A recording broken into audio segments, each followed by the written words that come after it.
Morning. Today I want to talk through thinking it through and taking responsibility for our actions, our words, our thoughts, and our behaviour towards each other. And I want to add this sort of like unpacking this onto the topic of just be, in terms of the call to just relax into and settle into a new rhythm, a new equilibrium in your life, in this now third week of being asked to stay at home. And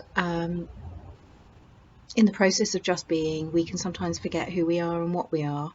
And in the process of having our lives turned upside down and having restrictions placed upon us, we can also lose track of what our focus and our purpose is. And so today I wanted to talk a bit about taking responsibility for all of what we're doing and thinking things through and asking ourselves the question, are my actions likely to be helping or harming myself or others? And those are quite key issues when we are all sitting at home and potentially either lonely, alone, or amongst people that we're not used to sharing that much time with and that we may be struggling to share that much time with. And I think it's really important to focus a little bit on how things are settling into in family life. I think by now we're starting to feel a sense of rhythm to our lives, hopefully. But there's a lot to be done in a household, and it's increasingly amount to be done when there are small children. Take away all the laundry and the housework and the preparation of food and the sitting down to meals together and getting bedtime routines in place and so on and so forth. We've also got extra housework because we're all using the building more. We've all got our homework to do, whatever that might be. Our children have got their schoolwork, which we've got to oversee. And we've got parenting to do. We've got relationships to continue to engage in. And I think it's really important at this stage to recognise that hopefully we're all doing our best in circumstances. We're all trying to do our best in circumstances that are unfamiliar to us. And to focus on the good things that we're achieving and not bring too much attention to the situations that we find ourselves in where maybe we've made a poor choice, we've said yes to something that we shouldn't have said yes to, or we've lost our patience and got cross with somebody and said words that we later regret, and so on and so forth. And that can happen all too easily in times of stress and times of anxiety, which are things that we're facing right now. So I'm urging you today to consider being kind to yourself and to recognise and measure, am I doing my best in this situation? And if you feel badly about the way you've responded or reacted to something, to take a bit of time out and think to yourself, have I chosen the right course of action? Should I revisit this? Do I owe an apology? Do I want to reframe the way I said something? And so on and so forth. I think it's okay to think about the fact that it's okay to admit I made a bad decision or I made a poor choice. And certainly where our children are concerned, it's important to be able to say to them, I thought this was going to work out really well, but it's not working out really well. It's causing this problem or that problem. So we're going to try and do it differently. Children actually quite appreciate having parents fess up to not being perfect. So on the topic of perfection, this is a really good one, because none of us can be our perfect self in this moment. None of us can be our perfect self. It's very demanding to be in the situations that we find ourselves in terms of the social distancing. And we saw on the news last night an awful lot of talk about how well it had gone or how not well it had gone, and parks being closed and threats of exercise outside being removed from us if people don't comply better. And I know myself, I have been guilty of trying to bend the rules a little bit to suit me and have reflected upon it and realised that maybe I've made a poor choice and I'm going to do things differently from now on in. And I think that's kind of an important message to hear for all of us today, that we may find ourselves in that situation where we've made a decision that we're sort of feeling on reflection is not such a good plan at all.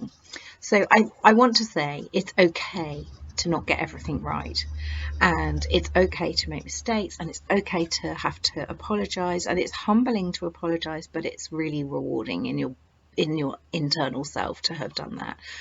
And at the same time, I think a lot of us are worrying about what other people are thinking, and worrying about whether or not someone's going to that somebody's going to say something or do something, or accuse me of something, or judge me in some way. And all of these things can start to really interfere with our process. So, and at the moment, our process is really very much about just be and make the best of things. And so when we get too concerned with what other people are going to think or say, we lose the thread of authenticity that's brought us to the decision that we want to make. And so I want you to think a little bit maybe about, am I making a decision because it's what I really want the decision to be, or am I making a decision because I'm feeling pressured into it by other people and my concern for what they might think about me afterwards? That's kind of an important thing to separate, because if you're making your decision based on what another person's going to think of you, then it may not be your truth. And if you're not living within your truth, then you're increasingly creating problems whereby you may find yourself in situations where you're just not being or doing your best. So try not to be a perfectionist. Try to focus on the fact that it doesn't matter to get everything right, and try to focus on, at the end of each day, what you did get right, what you did do well today.